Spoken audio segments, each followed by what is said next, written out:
Welcome to the TAOUTDOORS and Fishing Show. Going to be showing you a sea fishing or beach fishing rig here, really old school. It was about, my God, it must have been about the 60s or 70s that I learned about this one, and it's called the Wessex Rig. And basically what it is a small fixed hook on the top. I want to think of it like a fixed paternoster, but incorporating a running ledger at the bottom. So you sort of got the best of both worlds, a fixed hook and a running ledger. One's got a long trace, one's got a short trace, one's got a bigger hook, one's got a smaller hook. How do you make it? It's like this, and the terminal gear you need is right here.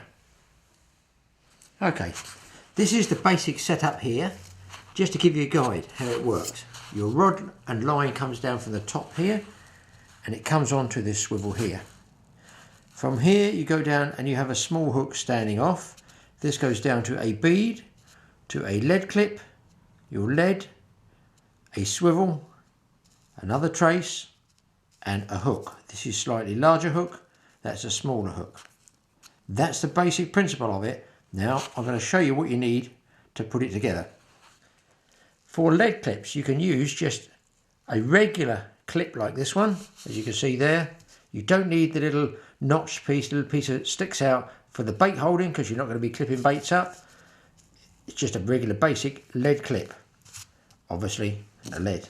Okay, hook size on the bottom end I'm going to be using, and you can change these at all, this one here, let's put it in my hand there, hopefully you can see that one, turn it over, is an Aberdeen, that's a 2.0, so you could go to a 3.0 if you want a really big bait, but a 2.0 on the bottom is about right, I feel, that one. Further up on the top, for the top hook, which is a small dropper hook, if you can see that there. Again, this one is an Aberdeen design really, same sort of thing, it's quite a strong wire one, and that one is a size 1, so that's a lot smaller, that one. Okay, it's dead simple. Swivel sizes, you can use black, you could use silver, whatever you wanted. Swivel sizes, you get them in packets for the top and for the bottom. Beads, look, a lot of guys like coloured beads. You can buy packets of coloured beads if you want. Black, use black, you do mix up. This is just basically to stop the lead pushing onto the knot of the swivel at the bottom, all become apparent. And you can get these luminous beads as well, which pick up the light during the daylight, or you can sometimes shine torchlight on them, and they light up there, and I think they're called lumi beads or luminous beads. The other thing we're using is here, 50-pound shock leader. They call it rig body, so that's from your rod tip through to the lead. 60-pound, you don't want to use lighter. This is not, incidentally, for tournament casting, pendulum casting, power casting. This is just for ordinary guys going fishing, throwing, let's say, 50 to 70 yards off the beach. The actual trace making material, this is stuff called Amnesia, which in this strain is 25 pounds.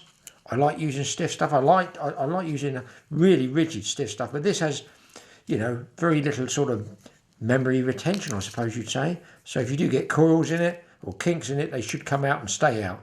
So that's all the rage, is Amnesia. But personally, you can use anything you want, but that's what I'm going to be using for this one. Okay, let's tie the rig up. Glasses on. Okay, I'm going to start with the rig body first. This is orange. Does it matter? Possibly not. I've used yellow. I think that's fine, but it really doesn't matter. 50 pound I think is about the minimum, and having the ability to get it off the spool is paramount. Okay guys, I give up. I cannot possibly lever this off here, so it looks like it's going to get broken off. There we go. I don't want to do my nails. Ouch, too late. Okay, it's got a little tag end on there. Pull off about 5 feet. Generally a full span of a grown up is 6 feet across there. So I want to go a little bit short. You've got to allow a bit for tying the knots as well. So I'm going, perhaps that's about 4 feet. Snip it off. We'll start from the top and work our way down. I'm going to tie on the small swivel there. Tuck blood, whatever you want to use, it really doesn't matter. whether it's tucked or not, as long as it's pulled tight.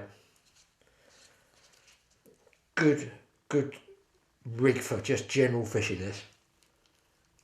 Used it many years ago. A little bit of saliva to pull it down, get it nice and snug, and it stops the knot burning when it slides down. Some people like to snip that tag end off really close. I don't. I like to leave a little bit just in case anything gives. Now, right near, don't forget your rod top is coming down here. This is going to be the rig we're making. This is the rig body, the centerpiece. I'm going to tie a little short overhand loop here. Okay, go through 4 turns. This is in our knot section. If you look on our videos, on our playlist, there's knot sections. Check this one, like a dropper loop. Very short. I'm going to try and pull it tight so you can see. I think you can see that, guys. Ready? Pull it tight. And that stands off there nicely, okay? Now, you could tie a longer one and then just snip one of the coils. But I'm going to use pieces of amnesia. I'd like to get, I don't know if they make it stronger than that. I'd like to get it a little bit thicker. I have no problem using 50-pound mono straight through, even for small fish. Here is my size 1 hook, again tied on. Sometimes you'll get hooks and you'll find if you do use 50-pound for trace material, it doesn't go through the eye. If you're having problems, just cut a slant on it. Okay, might pay you to invest in a pair of pliers just to pull some of these hooks down. Pull the knot down like that. I snip it off. Again, I leave a tag end on there purely because if I get a worm, I can pop that over there and elasticate it around the top end only, and that little tag there will help, you know, stop the worm sliding down in a big gobby mess on the bottom of the hook. Bear in mind, this is all for beginners, so beginners, thread the worm up, pop it up here, get yourself some elasticated thread, bind it round here, and that will help keep the worm out nice and straight. Now, you can tie a short loop, or you can just tie straight on here. I'll tell you what I do, I tie a short loop just to show you. Just a straight overhand loop about 4 inches long, like that. Just like that. It's always difficult tying for the camera because your arms lengthen. It's easier when you're tying. Just go fishing tying, or not filming tying. So there, let's pull that nice and tight. Ooh, stretches the knot there. You see that? Nice and straight. Hopefully you can see that in the camera there.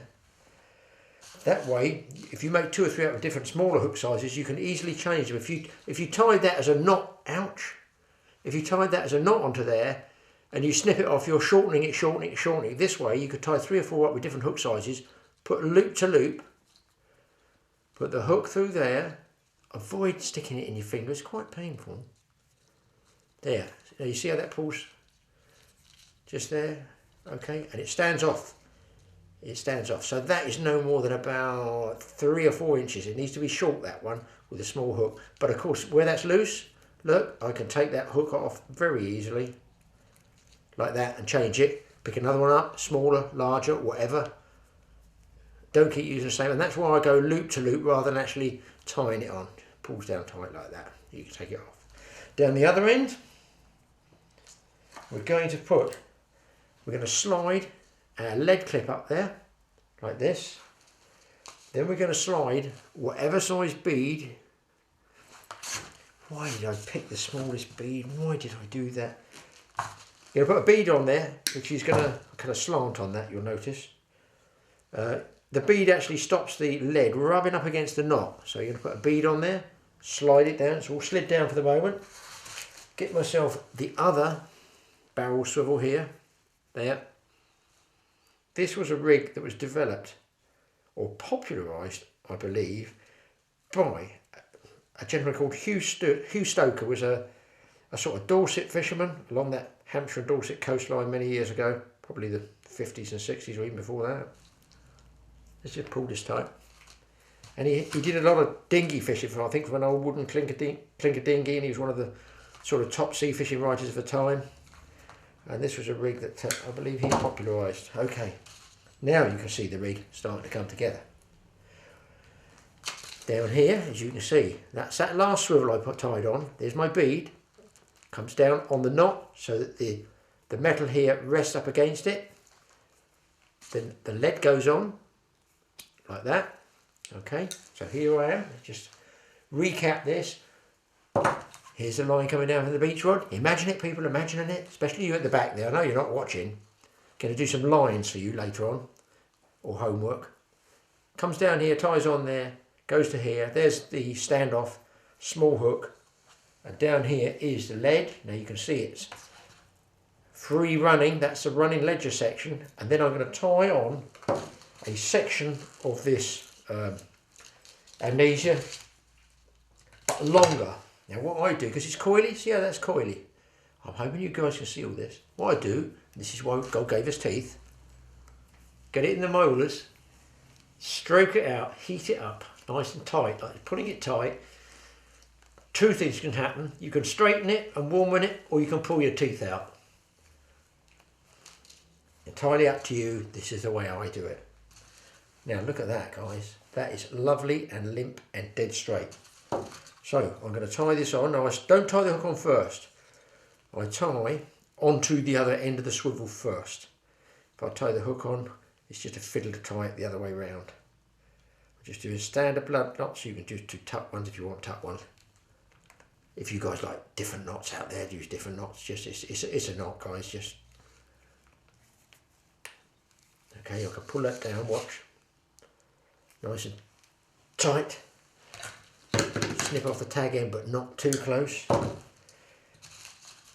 So what I want now is I want to make sure this long trace is as long as I can get it. Now, this is the important bit. I'll come right back here and I'll shout at the camera so you can hear me.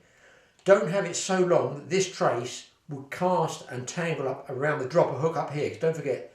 So that comes to here, the dropper hook there. What you can do to work it out properly so it won't tangle, there's the dropper hook. It can't possibly come any further down than that. I hold my fingers there. I get my length of trace. Oh man, I've done this so many times. It's perfect.